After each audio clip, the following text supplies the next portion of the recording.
I think, again, one of the pitfalls that we will face as humans is that we will start to talk about technology as the saviour, as the panacea. I don't think it is. I think it's a tool, and we need to remember it's a tool for us. It's not going to run our lives. We run our lives. It helps us do it. And I think they're really important distinctions that we need to make really clear. Hey techies, thanks for joining us for another episode of Tech Society. You're with your hosts John and Alex, and today we're joined by a special guest and a good friend of ours, Ak Sabbagh. Ak is the director of Beckon Business, specializing in coaching, mentoring, and consulting. Ak's distinct ability to cut through the noise and provide critical insights have helped us in our own business, Ninja Software. Ak shares his thoughts and experience on entrepreneurship, coaching, and the future of business.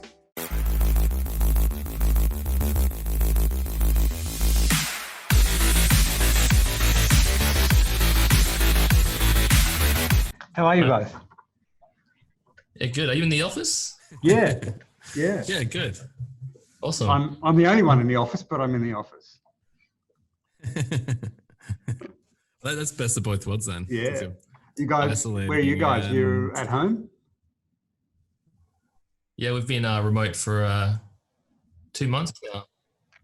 I saw a great meme yesterday which had all the 5G conspiracy theorists are really pissed off that they're Pandemic. the 5G conspiracy theorists are really pissed off that it's taking so long for the conspiracy document to download.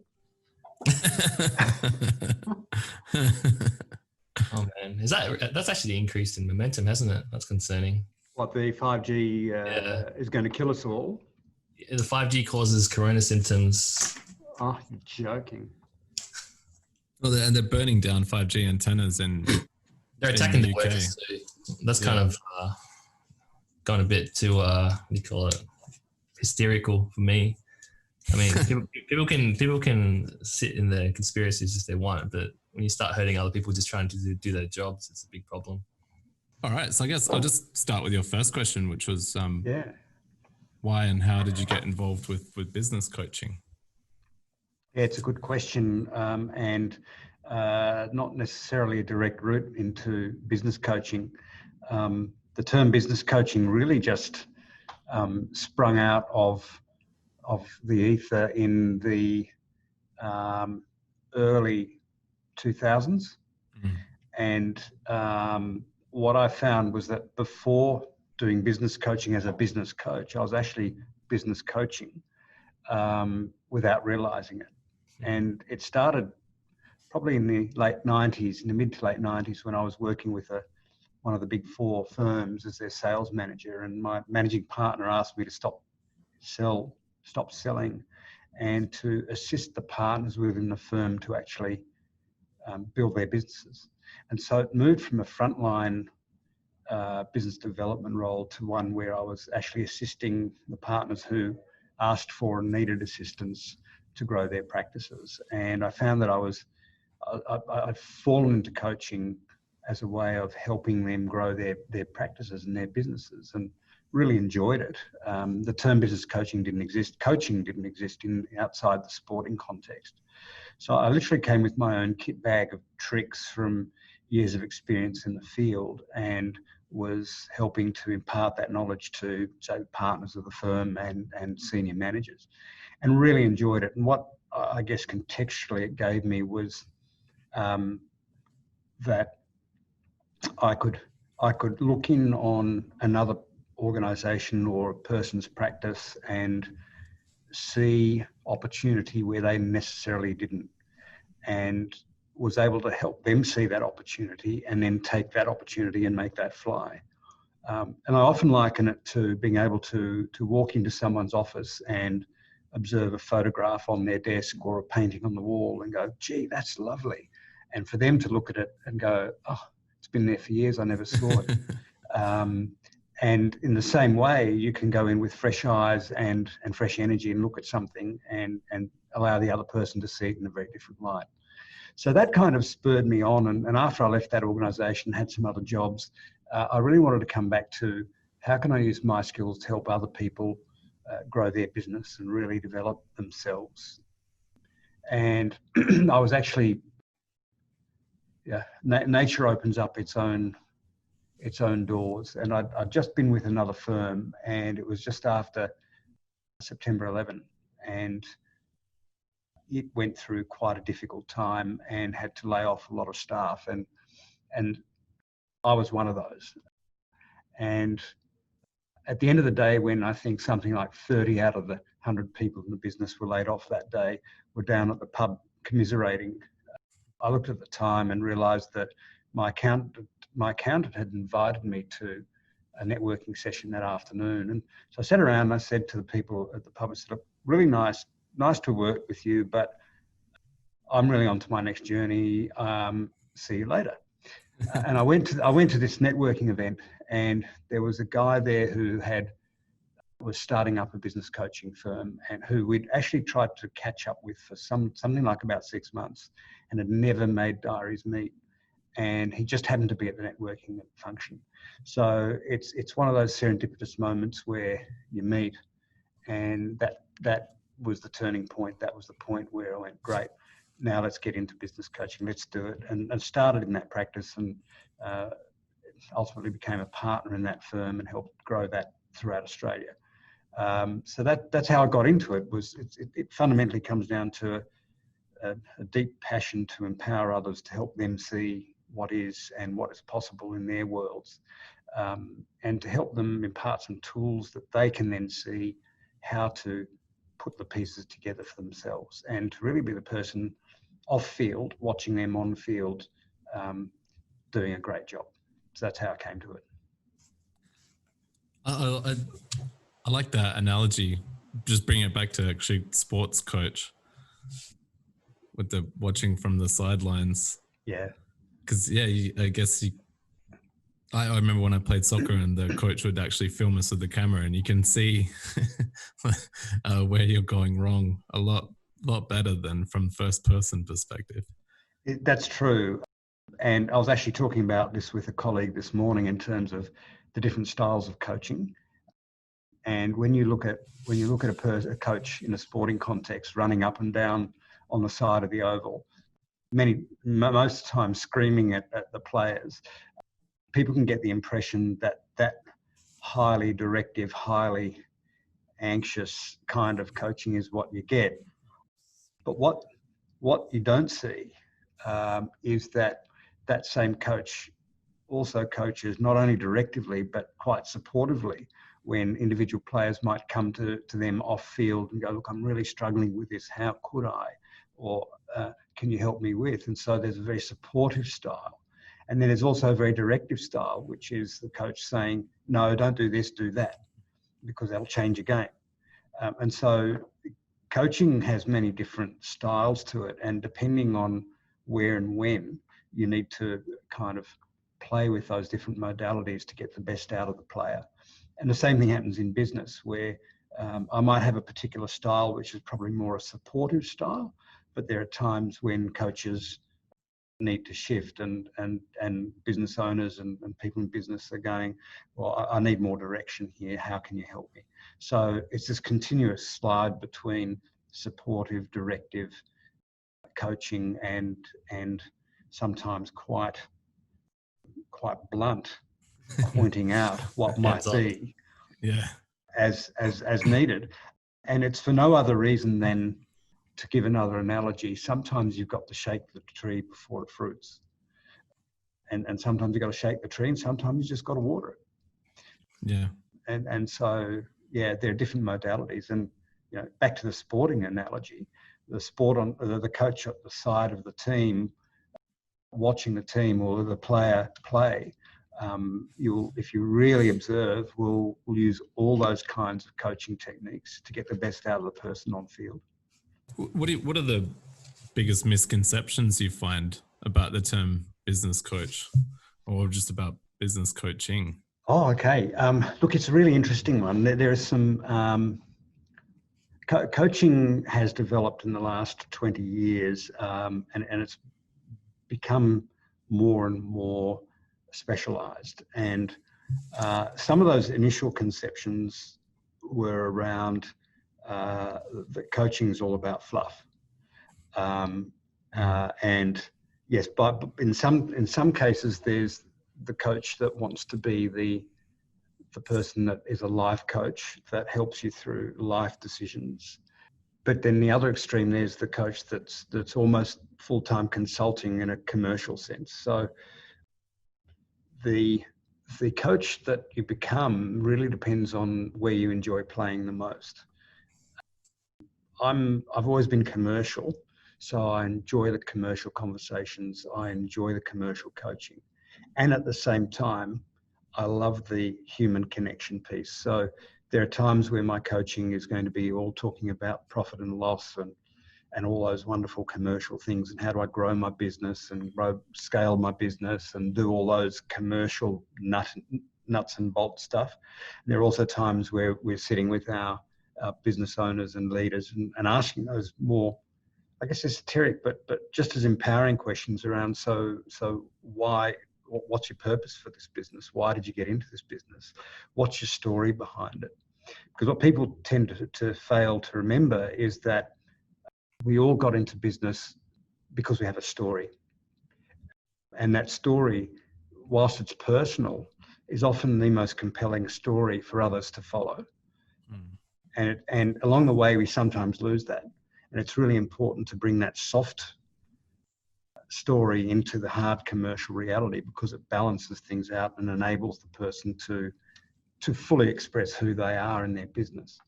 So whilst that sounds a bit fluffy, it's got huge commercial outcomes. And we've seen that in the coaching, where we've gone very deep on the soft stuff. We've gone very deep on purpose and intent and why the person comes to work in the morning. But once that story is realized, what we've also seen is that you can use that commercially to win business. You can use that commercially to keep staff. You can use it commercially to engage staff and focus them in the right areas. That's got huge commercial bottom line outcomes, but it's coming from a very soft background. So it's finding that yin and yang and the balance for each business, and each business will have its own balance around that. Wow, yeah. So we have to remember our purpose. Always, yeah. Well, you already taught us that. I credit our business getting to the stage it's at thanks to your help. Alex, thanks very much. I'm humbled by that. But as a coach, I also have to say that I might have spun the top a little bit, but you've been doing the spinning. So many analogies, Ak. Yeah. Oh, it's part of coaching. Yes, sir. How have you found? I know I'm pretty bored of it, but I have to ask: how have you found this COVID-19 world, and how's it affecting your clients? Yeah, look, they're good questions. I guess everyone's asking this question, and pretty much for the past 6 to 8 weeks, however long the lockdown's been, the first part of every conversation is around COVID. So yeah, I can understand why you're feeling bored with it. But look, I think it works on a number of levels. Intellectually, it's intriguing to watch how we as a species manage and come out of this. Going back to some of the Darwinian philosophies in there and how we behave in all this, I think there's some really interesting lessons we can learn around people's personal behaviours and how we collectively behave.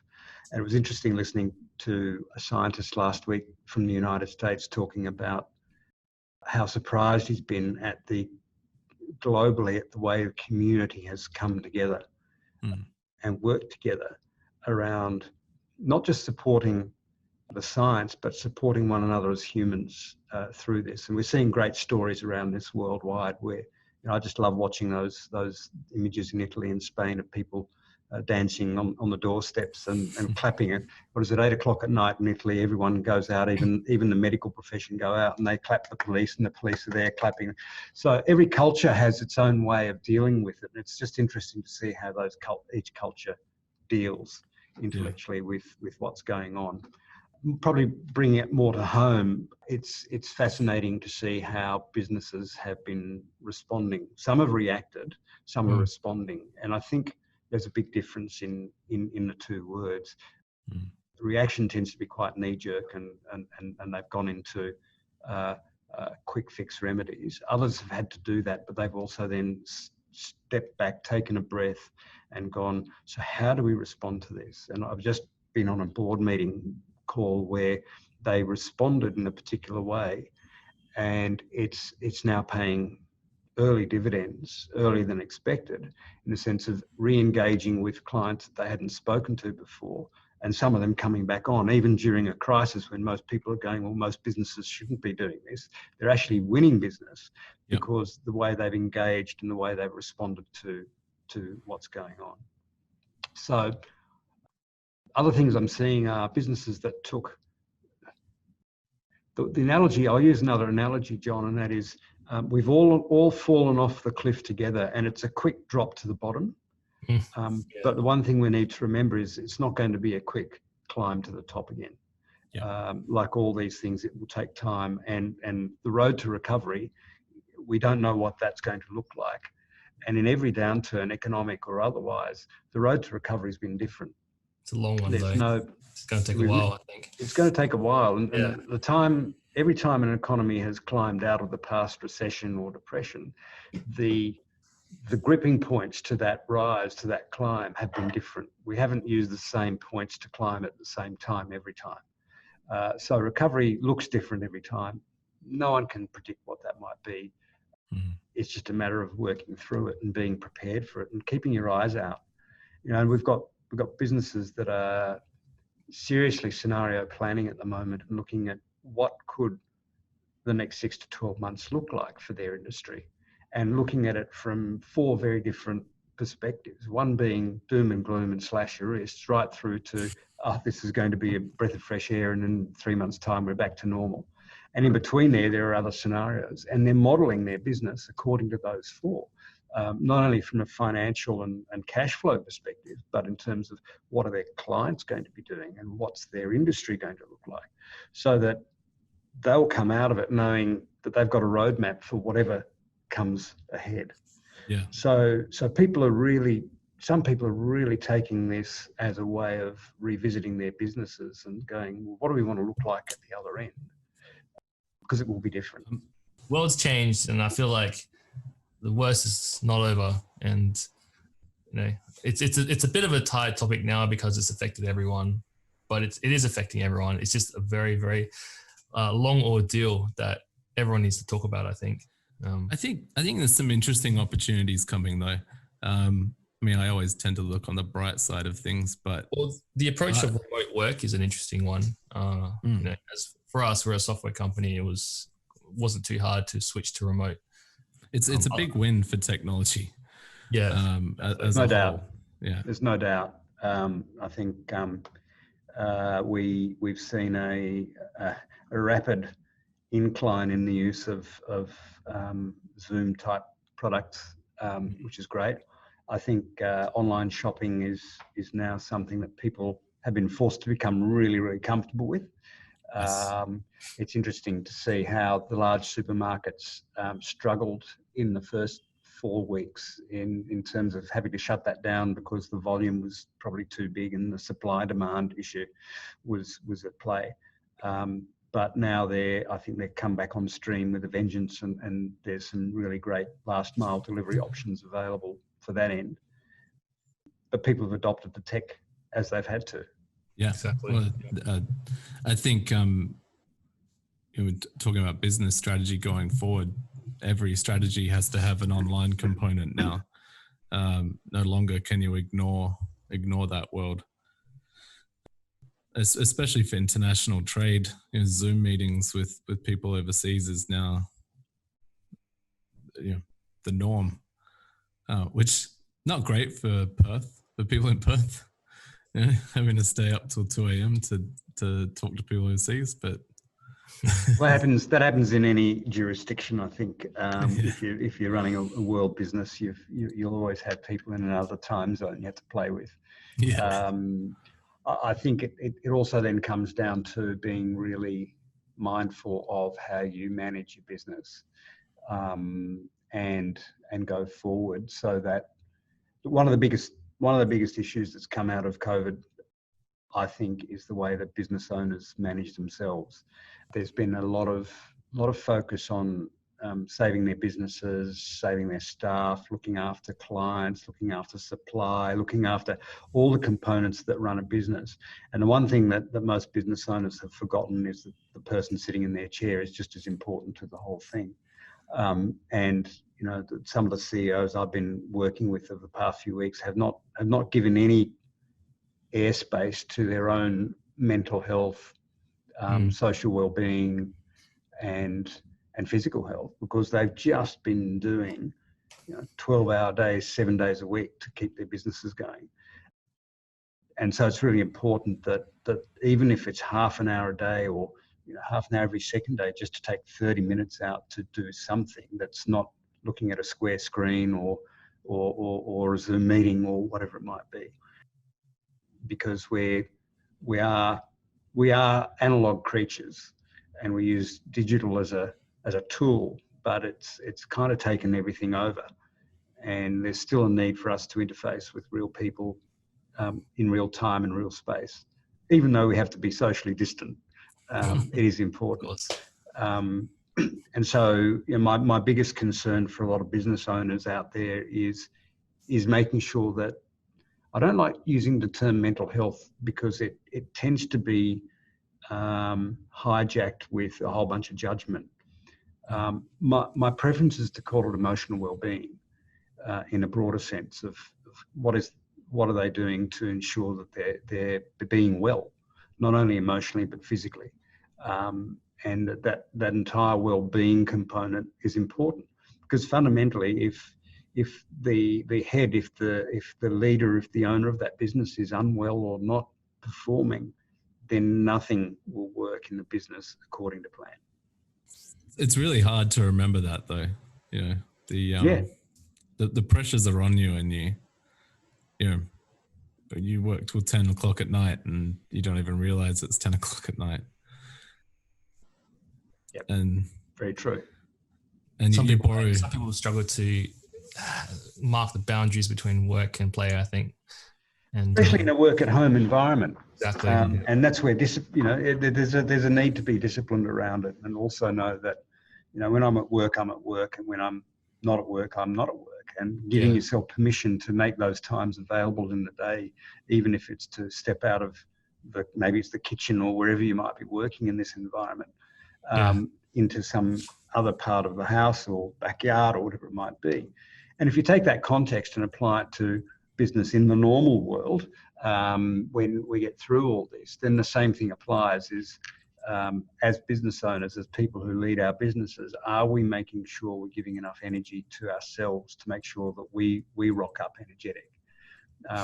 Because we need to be mindful that how we show up, other people see.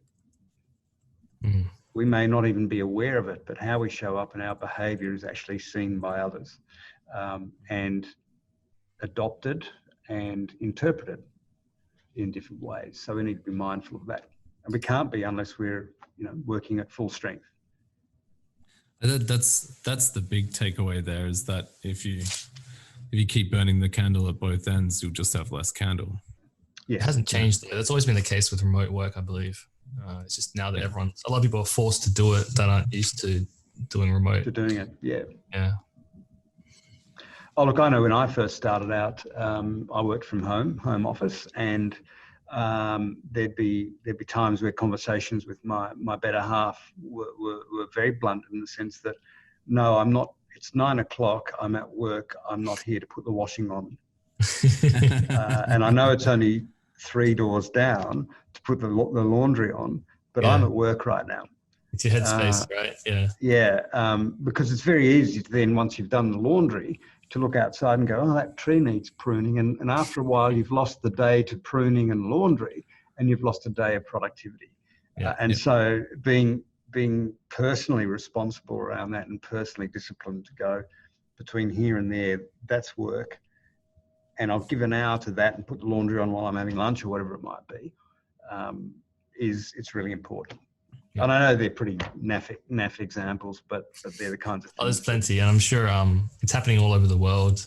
Yeah, arguments and people fighting over chores and work. It's other people are experiencing it now, so at least they'll learn to appreciate that working from home is not a holiday.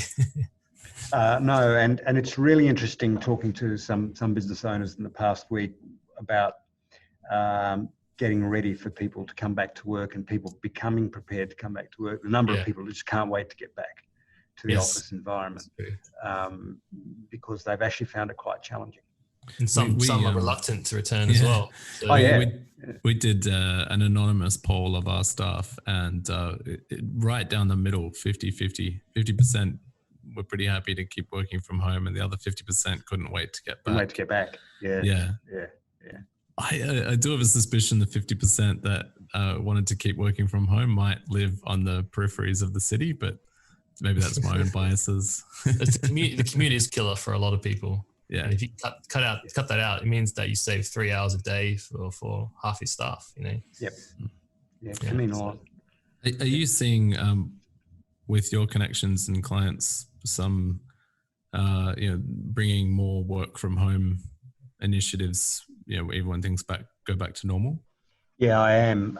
It's something that, in fact, just on the board meeting before this, where the CEO was talking to her staff around coming back to work, the number of staff, it's almost split down the middle. The number of staff who have gone, actually, I kind of like this work from home thing. Could I do it once a week? Maybe 4 days on, 1 day off. And for others, I just can't wait to get back. I need that interaction and that experience, and the kids are driving me crazy. And last week I was speaking to another CEO, and she's getting a proposal to me. And she said, look, it's not going to happen until next week because I've got 3 teenage kids who should be homeschooled and I can't get them out of bed before 11 every morning. So I think it's important to also note that in this world that we're living in, some of these businesses are finding that they are not actually experiencing the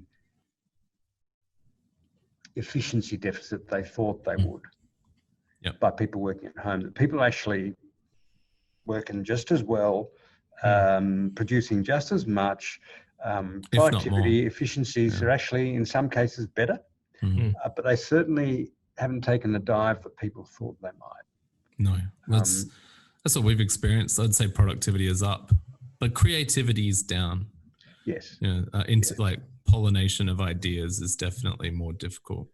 Yeah, it is. And it's really interesting because if you look at the neuroscience of it, creativity really is important in any aspect of keeping the whole brain healthy in terms of how it works. And the more we learn about neuroscience, the more we learn that the dichotomy between left brain and right brain doesn't actually stand up in court, if you like, and that both sides of the brain are working full time anyway. And so that part that does hold creativity more than analytical is just as important to brain function as just sitting in and doing the productivity stuff and being productive. Creativity has a huge influence on the way that we actually make productivity gains as well. Yeah, definitely.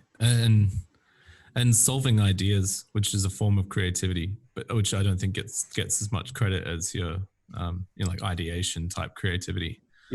Sometimes what we're finding is that people don't ask for help as much because it's a bit more of a step. Yeah, you have to message someone or put a message out there and people have to respond. You can't just kind of put your hand up and go, hey, can someone just have a look at this for me? You don't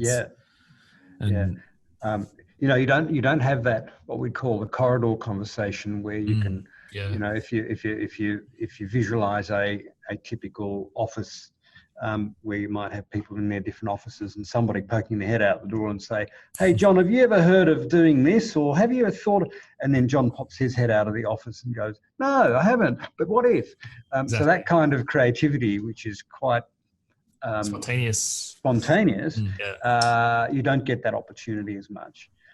Mind you, I have heard of what some companies have done is they've started a Zoom meeting and just had people working at their desks doing their own things, just with Zoom in the background and images of each other, with no meeting or agenda. It just happens that we're working together online.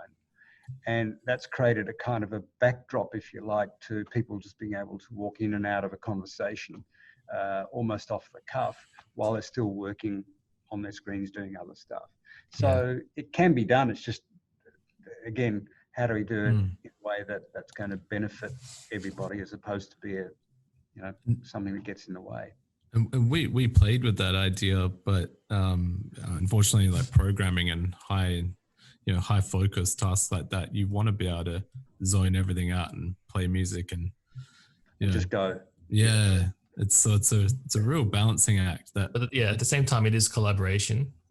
So you got this kind of weird dichotomy between collaborating and being alone. So, get back to business coach style questions. In your opinion, this is a really open-ended question. I apologize for it up front. Yeah. But in your opinion, what's the biggest mistake a business leader, a business person, or a business can make, with this COVID-19 situation that we find ourselves in? That's a really interesting question. The biggest mistake, I don't think there's one big mistake you can make. I think, again, this is opinion, not fact. Yes. Yeah. That's what I'm looking for. Predicate that opinion, not fact. I think the biggest mistake you can make is making assumptions. And so making assumptions. And the second one is not redefining expectation. So you can make some assumptions which are based on no facts, and I think they're the ones that we're seeing a lot of. Again, if you take a prudent view and you sit down with your team and work out what the different outcomes might look like and what's going to be the message that gives us outcome A versus B, what are the facts that we will see for A, not B, and making sure that it's a bit like you're driving down the road and there are 3 or 4 exit points. And in your mind, you want to get somewhere faster, but you're not too sure which exit point's going to get you there faster. And the only way you're going to tell is whether one exit point's got a different kilometre on it than the other to get to the same place. So unless you've got that piece of information, and unless you know what you're looking for, you won't know which exit to take. And the same thing applies with exiting out of the COVID situation. If we know that certain things in the economy will look a certain way in 3 months' time, then we know what decisions we can make in our business.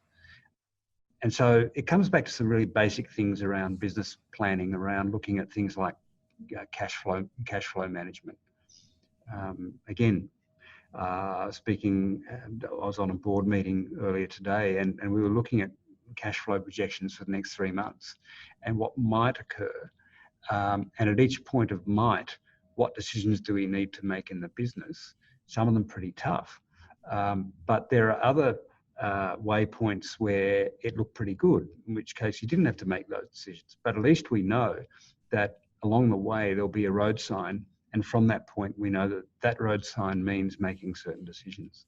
And I think making assumptions or taking those things for granted and not thinking them through up front will cause us to make pretty bad turn-offs along the way. The second point's not resetting expectation.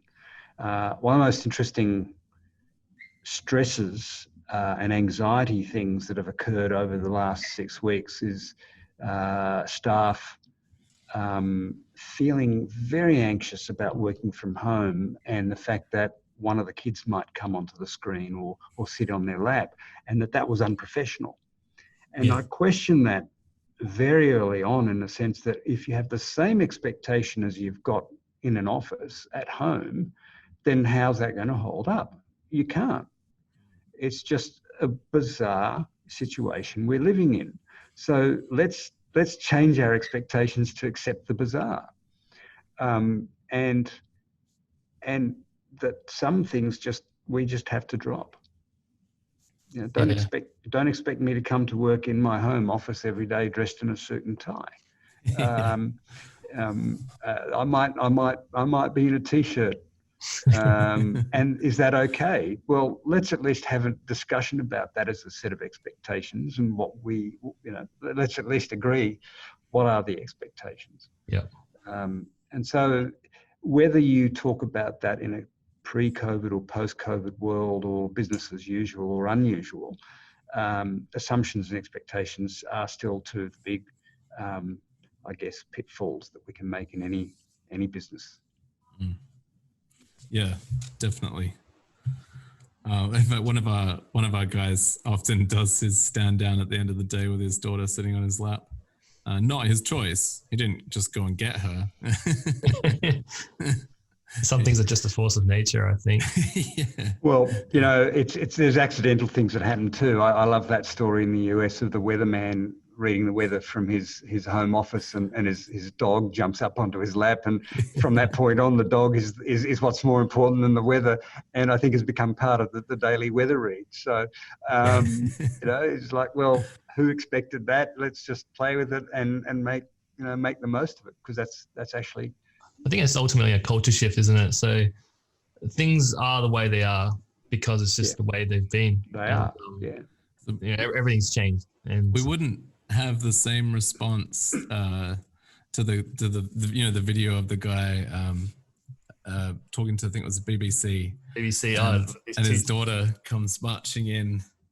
It was a viral video, but in fact, it was actually telling the future. So there was going to be a 1,000 more of those videos. Absolutely, all around. And look, I kind of think that's quite. It's human, isn't it? I think it's more human. Yeah, it's personable, and it's like something that people will leave at home, and they don't hide on purpose, but it's hidden from their colleagues. Yeah. It might even make people connect better with their workmates as well. I think it does, and it's certainly something in coaching that we always talk about is how much of the person that you hire do you want to bring to work? Yeah. And surely the whole person coming to work is going to give a better outcome, not only to the business, but for themselves, than if they leave part of themselves at home. Because they might be leaving a part at home, which is real gold, but they've got an expectation that they need to. So, it's a question we can ask ourselves: how much of me do I want to bring to work, and how much should I bring to work? Personally, I don't like the workplaces where everyone brings their dogs and cats. If you've got allergies, it can be a problem. Yeah, exactly. or if you're on edge. I mean, in fact, for the past 5 minutes, the dogs next door have been going crazy and barking at something, but I've been muted, so no one knows. No one on the podcast would know either. It depends if you're a dog or a cat person too. Yeah, that's right. I like both personally. So you started your life in tech. Yeah, I did. Well, my working life in tech. Yeah. Sorry, I should have said you started your working life in tech. Yeah. We're talking about that work-life balance. Yeah. Look, it was almost an accidental thing. My degree that I did at university was in journalism, media, and communication, and so part of me was always entrepreneurial, because by the end of the first year, I connected up with a mature age entry student who we had this constant conversation around. A lot of people in this degree don't think it's worth much at the end, and we're questioning it. So let's challenge that. So I actually set up a business in PR and I guess journalism and communication, and helping businesses with their PR strategy. So ripe old age of 19 or 18 or whatever I was in business with a 30-year-old who'd done a bit of this before, and we were doing some work around town at that time. But towards the end of my degree, I did a work placement with a federal government department. I did my degree in Canberra, and I noticed that there was this door that was a safe. And once or twice a day, the head of the department would come and open up the safe door and walk in and shut it. And I saw this screen in there, which turned out to be a terminal for a mainframe at another building. And what I realized was that somehow technology was going to play a big part in wherever the world went, because this was really so important that it was actually behind a safe door. So what could be that important apart from state secrets, but how they were being communicated was really interesting. Yep. So in my mind, I thought somewhere along the way, I need to get to understand technology, because I know nothing about technology. I mean, I know how to use a Selectric typewriter just, but that was about it. And so I kind of accidentally joined IBM. They were interviewing on campus. I went to it. I didn't expect it to be an interview. I expected it to be a presentation. They suddenly threw us in a room and did one-on-one interviews. Short story, long story short, I was offered a position. I joined IBM as a graduate and got to work with some really cool projects and really get to understand those early days of technology in the mini market, where those first small to medium sized mainframes were coming into play, and working in the small end of town as opposed to selling large mainframes. So I started to see this transition from the big end of computing to medium and then micro computing, and was really part of that for a few years, which was very exciting. And it kind of gave me a real flavour for where technology was and where it was going. And so I've always been although I've been out of tech now for probably more than ever, 25 years plus, I think I've always enjoyed watching the journey of where technology is taking us. Do you have any outlandish predictions for where technology might be taking us? You've seen it go from macro to micro. What's next? Yeah. Look, I have no idea. I think again, one of the pitfalls that we will face as humans is that we will start to talk about technology as the savior, as the panacea. I don't think it is. I think it's a tool, and we need to remember it's a tool for us. It's not going to run our lives. We run our lives. It helps us do it. And I think they're really important distinctions that we need to make really clear. I'm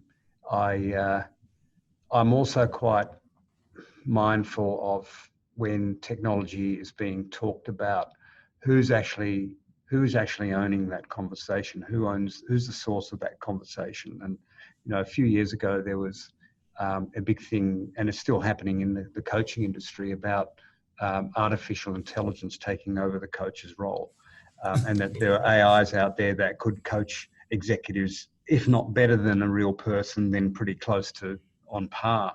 Yeah, I wonder who comes up with that kind of prediction. It's crazy. And so I don't know whether it's fact or fiction. And I actually hope it's fact, and I'll explain why in a minute.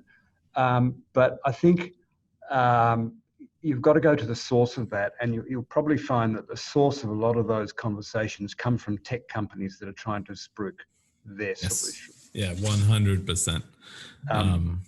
And so you've got to take it with some skepticism and go, all right, I get that, but in the real world, some people still struggle to get out of bed in the morning, let alone talk to an AI. We've got to take it in moderation. I don't think anything's as great as they say it is, and it's never as bad as they think it's going to be. And I think people are, they read some good news about AI, like Google write AI that can beat the best Go player in the world, which that's some really good AI at playing Go. It doesn't translate to anything else. Look, I agree, but I think if you look at it in terms of the evolution of AI, it's a bit like a kid learning to crawl. Before that kid can grow up and become a world-class soccer player, for example, it still has to be able to get off crawling into walking and then learning how to run. And I think, I don't know where AI is or technology is in terms of its evolution, but I still think it might be early on in that crawl walk stage before it can run. So speaking of AI, my robot vacuum just turned on, decided to start vacuuming. So wonderful. Without even asking you. Yeah, no, it's the AI decided to interrupt what we were doing just so I would know. At least it's telling you and speaking to you about the whole thing. Look, I think, using technology, using algorithms to make complex decisions is useful, as long as the final decision can still rest with us. Because I think unless we're really comfortable that technology can understand the ethical implications and the moral implications of decisions being made, I'm not too sure. And again, that's cultural, yeah. Because if you gave two different people from two very different cultures the same problem, both of them would look at it from different perspectives, because their cultural overlays and their values and beliefs and all the other things that go to make up who they are will have a very specific outcome on the decision that's made. And even if they make the same decision, it's probably arrived at in very different pathways. And there's the creative element as well. The idea that some software utilizing AI would be better than a human business coach really underestimates the creativity and intuition involved. It depends how you define it, right? So if you want somebody to go through a set of questions and answers to get to a particular result, then AI is quite capable of doing that. And in actual fact, there's a few of us that hope that happens faster rather than slower, because it means it will kick out a lot of people in the industry who call themselves coaches but really aren't.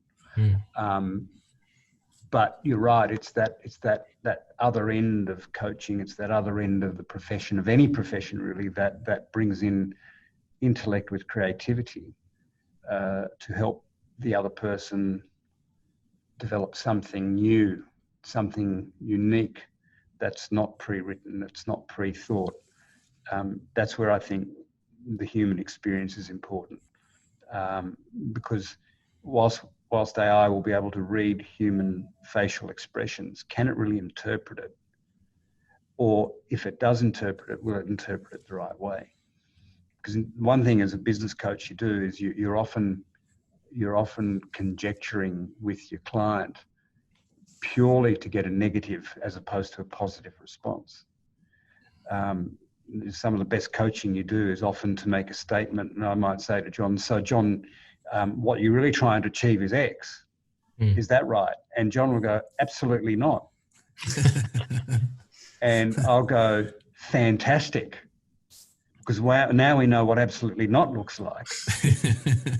What's the other alternative, right? Where I don't know whether AI can get that kind of subtlety yet, in terms of then exploring what is not absolutely not, and what would be acceptable versus what would be awesome in whatever question that was posed. So I think those subtleties are still in the realm of human relationship and human interaction. Yeah, absolutely. I think people are just overstating AI in when it comes to that realm of things. And there's also the fact that for an AI to give good business coaching, you'd have to plug in every single metric within the business, which is difficult. Can be done, but it's over time, isn't it? Yeah. And I'd actually also go as far as to say that even when you're dealing with, even when you're dealing with owners and executives, no one knows all the information. Yeah. And so you do need to make an interpretation and trust your gut. And a lot of that's part of that human instinct of, I think most people are successful in business not because they thought things through to the nth degree, but in actual fact that they didn't. And they took a gut feeling and they took a reaction to something and said, no, we're going to go this way, not that way. And sometimes they've been the best decisions ever made. Sometimes they're not, but sometimes they are. Do you think that quality, the ability to make decisions like that, is kind of what it takes to be an entrepreneur? I think it's really important. I think I'd like to take the term decision making out and make it choice making, in the sense that we're all making choices. And the important thing is that entrepreneurs get that if they make a choice and it doesn't work, they can choose again. A lot of people aren't aware of that. Yeah, and it's it sounds simple, but it's big. You need to give yourself permission to go, I made a choice there and it was the wrong path. Let's just acknowledge that. Now let's make another choice and move on. It's so common for people to frame failure, even small failure, as permanent. As your school teachers would say, it's on your permanent record. Yes. Look, and I think even circling back to this conversation around COVID, it's interesting how, as humans, a lot of the language has been around things will change forever, or things will never be the same. And I think there's an absolutism in that which I actually really question. And I go back to the times of, let's say, the resource boom in Western Australia, where the day that the West Australian newspaper came out with the headline, "The boom that will never end," was the day that I thought this is the beginning of the downturn. The boom's going to end, right? Yeah. So absolutisms there's no such thing as absolute. The world doesn't work in absolutes. There's always the fuzzy, and entrepreneurs get to learn to feel comfortable in that fuzziness and still make choices. Still sleep at night. I think that's and sleep at night. Yeah. Someone said that to me before, that entrepreneurs need the ability to have a lot of stress on their back, but still be able to just turn it off and have a good night's sleep. Yep. Which, and again, it comes down to what do you mean by stress? Because one person's stress is another person's opportunity, entertainment, joy, entertainment and joy. So, and look, that's part of the whole journey of being an entrepreneur. Is are you aware of what are those buttons that get pressed for you, and how do you develop those as an individual? And where you do come up against personal blocks, or gosh, this is, being aware enough to go, this is a real stress point for me. How do I get help, or how do I give this to somebody that doesn't think it's stressful, to speed things up and get there faster, as opposed to going, oh, it's really stressful, I better hold on to this and not share it. Or the corollary. Corollary, that word. To that, which is cost adversity. So, yes, this problem's keeping me up at night, but I don't want to spend money to try and fix it. That's a frequent one that people go through. Yeah. Well, I kind of go, if you don't want to fix it, then it's not a problem. Yeah. What would be some advice to young people who want to be entrepreneurs? So, like in your case, you started a business at 19, but then you went and worked for IBM. Do you think that was a really good pathway, kind of exploring the gigantic corporate experience and then transferring that to more entrepreneurial activities? Yeah, look, each will come to it at their own path. For me, that was the right way to do it. I'd started a business, had a bit of fun with it, got me through university, paid the petrol, all that kind of stuff, and learned a lot from it. It got me to the next stage. That one got me to the next, and everything's a stepping stone to the next piece. And as long as you realise that's the case, then that's fine. I think for an entrepreneur, really understanding what do they want to do next is important, and what do they learn from what they're currently doing to take forward into that next piece. Also understanding what kind of entrepreneur you want to be. I'm not really great at startup. It's not my space. And I guess being a business coach kind of says that, in a sense that I can go into a going concern and see how things can be shifted and turned pretty quickly and scaled up. But if you were to say to me, go and start up a business tomorrow, here's a blank sheet of paper. Sorry, I'll be there in a month's time still wondering what to put on the bit of paper in terms of the business idea, right? Yeah. So there's different forms of creativity, and I think it's really important for the entrepreneur to realize what is their form of creativity. Is it that startup space of, I've got a cool idea, let's give it a go? And the important thing about that I do in my coaching is to ask the question, is this an idea to a problem that exists or doesn't exist? Let's find a problem first and try to fix that, as opposed to have a cool idea where there may not be a problem for that cool idea to fix. So it'll always be a cool idea, but it'll never get traction. So it's really important to understand that in the startup space. Yeah, absolutely, especially for tech, because cool ideas can even get investment, but if they're not solving a problem, they never make profit. Very true. Very true.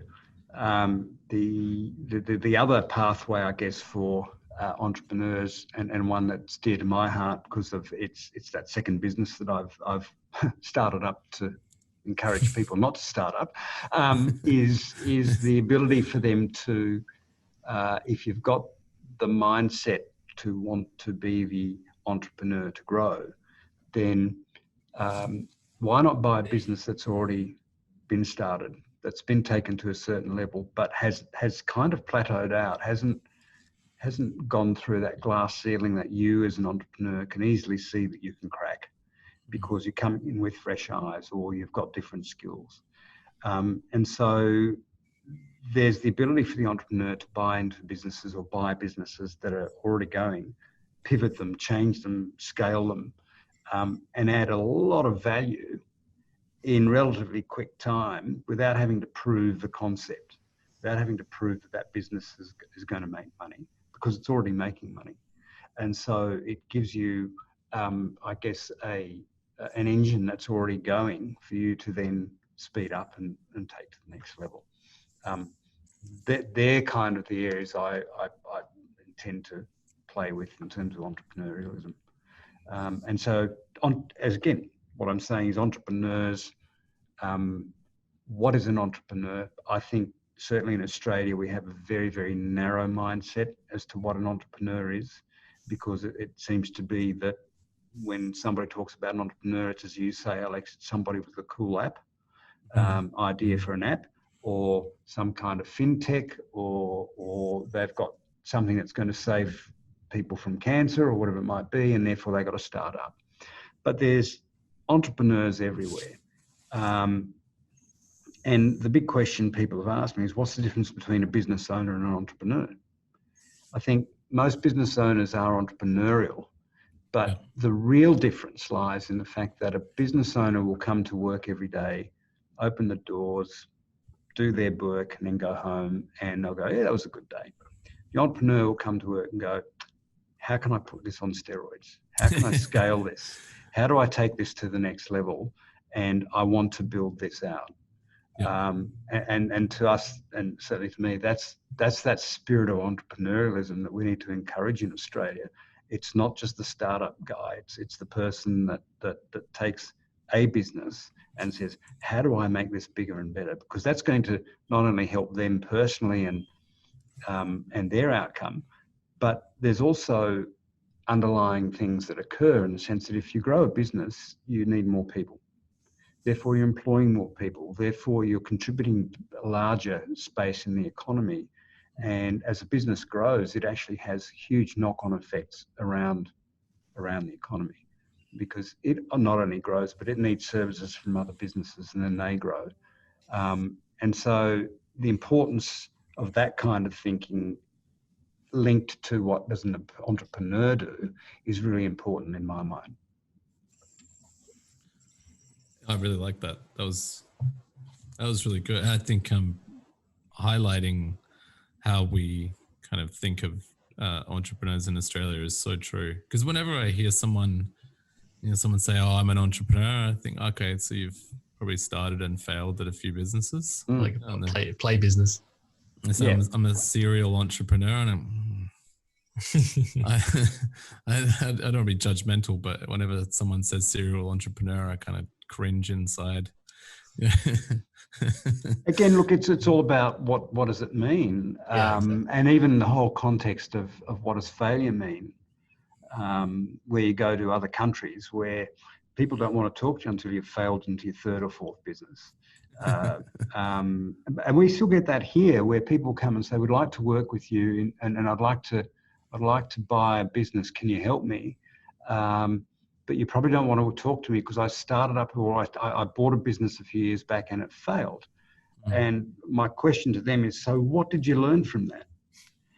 And depending on their response is whether I want to work with them or not. That's interesting. Can I ask you to elaborate on that, or is that like a...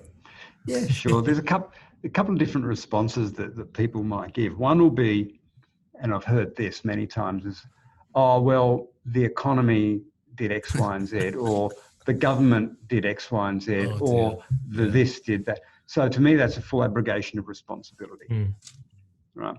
Or it was, "You know what? It tanked, but what I learned from that was I did X, or I didn't do Y. I missed this, or I didn't do that." So the personal responsibility piece is really important there. And that is that if I take responsibility for my actions, then I'm the kind of person that I want to work with, because that means that person's learned from it.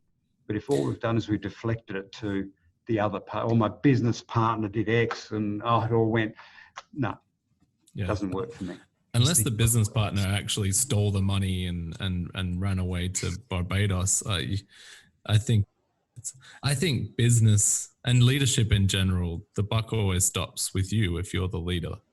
Yeah. And you can definitely, sometimes other people are the bad apple that caused a problem, but you still brought that problem. You're still the one responsible for it being in that situation to cause you problems. Yes. The buck always has to stop at the choice maker. Exactly. Look, I'll take the bad apple as an example, and you kind of go, all right. So I've been in business with bad apples, but what did I do about it? Not in business with bad apples anymore. That's right. I could sit there and throw mud at the bad apples, but where does that get me? Do I actually have the energy to do that, or is my energy focused on the next thing? Actually, this is a great segue into a question you provided us that I was curious about how I was going to get to, which is, okay, what's the worst mistake you've ever made in business? It's a big one. 2. And the first one will get me into trouble because it's got me into trouble when I've answered it before. My first biggest mistake was listening to my accountant. Oh, I love that. Ooh. Yeah, that's an interesting one. Why?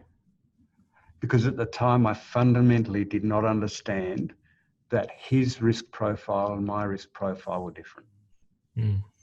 It's so true. I bought into his fear. And accountants are fixated on the expenses, not growth. Well, even if they're growth focused, they tend to have a lower risk profile than the average entrepreneur or business person. Now, that's a big generalization. So if there's any accountants out there hearing this who've got a higher risk profile than 4 out of 10, I do apologize. But in generalization... We know a few entrepreneurial accountants, and they're worth their weight in gold. Yeah. So the one I was listening to at the time certainly wasn't entrepreneurial, and certainly didn't understand the entrepreneurial spirit. I was probably not mature enough at the stage or aware enough around my own, what I do, to listen to it for what it was, which was advice from a conservative, risk-averse, here are all the risks that I'd be thinking about versus, oh, I wouldn't do that. So that to me comes back to, was it the accountant's fault? No, it wasn't. There was no fault. The biggest mistake was not understanding my own process around risk and my own understanding of how I heard or hear other people in that. Can you, just for curiosity's sake, and feel free to say no, but can you elaborate on, John's smiling, like with what happened, like what was the actual it was very simple. I was looking at buying a business. And we were sitting in his office, and I was talking about it, and I was naturally pretty excited by the opportunity because it was a pretty good opportunity. And then all the accountant was doing was giving me the dark side. Of course. Right. Which was great because I needed to hear that. But how I heard it wasn't necessarily beneficial to my decision making. And that fully sits in my chair. That responsibility sits in my chair. And the lack of my own awareness at the time that this accountant was giving me an opinion or a perspective that I needed to throw into the pot to make the decision. What I did is I bought into the fear around that and used the fear to stop me from making a decision that could have taken me to a very different place. That's really difficult. I have a lot of, I struggle with black hats. And I personally have an issue on how to handle black hats, because often find it quite irritating when someone points out every single thing that could go wrong, and it's not. Any advice on how to kind of handle the advice and opinions from black hats? I think what I've learned to do is to allow it, to enter it, to accept it for what it is, as part of a whole, as part of a whole conversation. Yeah. I'm going to go very zen on you right now, and I'm going to talk about the image of the yin and the yang. You've got the black and the white, and within the black there's a dollop of white, and within the white there's a dollop of black, and I think that's the I guess philosophical approach to it, that you've got to hear both, and in the white there's black, and in the dark there's white, and so if you can slow down enough to listen to it for what it is, and then assimilate it into part of the whole picture. It's part of a puzzle. Yeah. It's not the whole, it's part. And it's important to have that balanced perspective in any decision you do make, because fundamentally the decision is going to be yours anyway.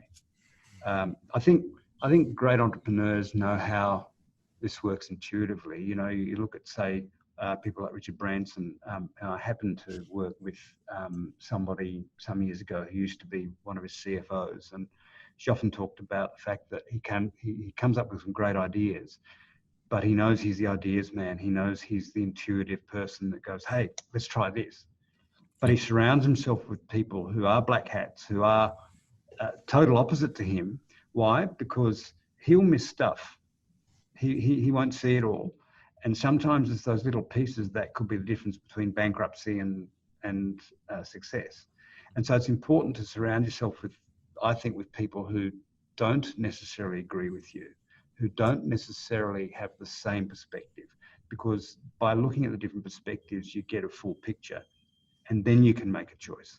And even if it is highly risky, but you still believe that there's an opportunity that you want to pursue, then you've made that choice fully going into it with as much information as you've got. That's good advice. Yeah. Do you have any strategies to position the black cats so that they're not coming from a place of fear when, so you don't get infected with their fear? No, that's just got to be internal strength. I think that's one of your own awareness pieces around how am I hearing this? Yeah. And to me, it comes down to what's my personal relationship with any change. If I was in a room of 10 people and I asked if I asked those people, what's your personal relationship with the word change? Half of them would go, ripper, opportunity, something's different, something new. The other half would go, oh my God, I can't stand it. Don't change. I love it the way it is. So even something as simple as that, you've got fear playing and you've also got opportunity playing. You've got a great love of change and gosh, what could this bring, the creativity side. And at the same time, you've got the other side, which is going, no, hold the bus, I don't want this. So listen to it for what it is. And in your own processing of, and in your own awareness around it is going, is that my fear or their fear? Yep. And being really clear as to if it's their fear, then that's okay. That's their fear. And if it's my fear, actually that's okay too. But what's driving my fear? That's a good question that people often don't ask themselves in general. What is the actual source of this fear? And it's why, in coaching, we always talk to our clients about, it's a mantra we've got, which is slow down to speed up. You can make a very quick decision by slowing down and just listening to this stuff. What's an extra 5 minutes going to cost you? Right? Yeah. That extra 5 minutes could be the difference between the right or the wrong decision. But slow it down, listen to what it is, listen to what's going on in you, and then listen to that intuitive voice that for most entrepreneurs got them into business in the first place. Yep. They got in because it was, I just need to do this. Let's just do this. It's that intuition, that secret voice that comes up and talks to you. You've got to slow down enough to be able to hear that to make the decision that you're going to have to make, or that choice. That's really good advice. So what's the second? The second was around it was the intuition, trusting that. The number of times I've walked into a place and gone, there's something wrong here, and that's been just intuition. There's no evidence, but it's allowed me to explore and find out what's been really going on.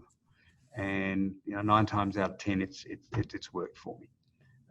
I think as humans, we tend to forget to tap into that. It's the old, the data is what drives our decisions, and we need that. But sometimes we don't have the data. We just have to go on instinct, and trusting that is really important. And funnily enough, a lot of my coaching is actually getting very successful business owners to get back in touch with that personal intuition, which got them to where they are in the first place, but they've lost it along the way in their journey because there's so much noise.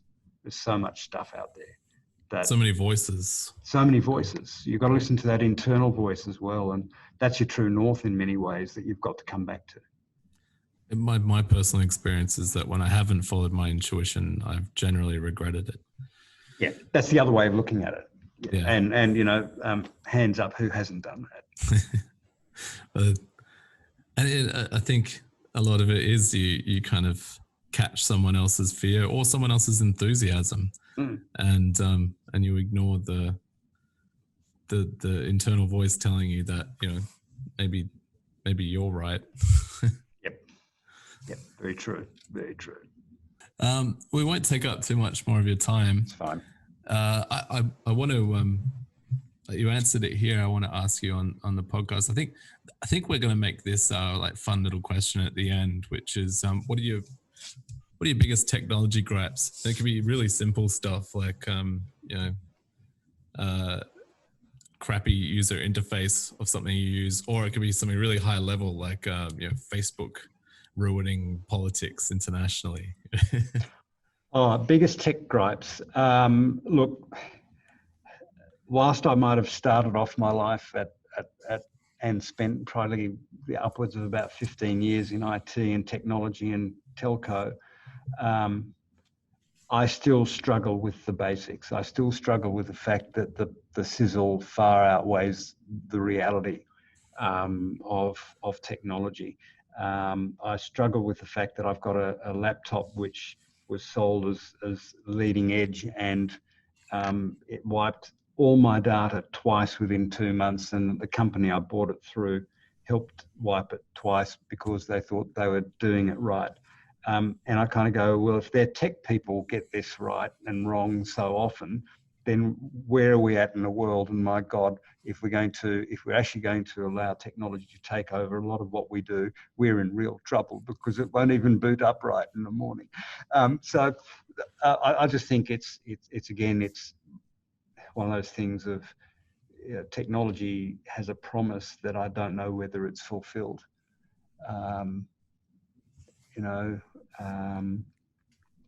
I still have to type my stuff or write it in, whatever it might be. We're still, my laptop is probably a glorified typewriter. Yeah. An expensive glorified typewriter that gets slower every day rather than faster.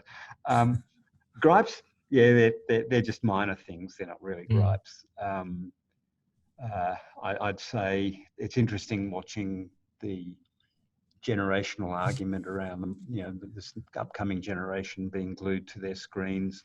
I kind of giggle at that and go, well, a generation ago everyone was glued to their newspapers and on the trains anyway, so it doesn't really matter. We just interface with whatever technology we have as we can, but let's not sell it for what it isn't. All right. Well, thanks for joining us, Ak. It's been a real pleasure, and honestly, pleasure. I could have kept talking. I could have continued this conversation till late at night. So we will one day over a good red wine. Yeah, it sounds good. Yeah. Once all this lockout and bloody isolation is over. You've made it to the end of another episode of Tech Society. Thank you for listening, and I hope you've managed to absorb some of Ak's wisdom. You can find out more about Beckon Business at beckonbusiness.com. Remember that we release episodes every Wednesday and Friday, so make sure you tune in next Wednesday.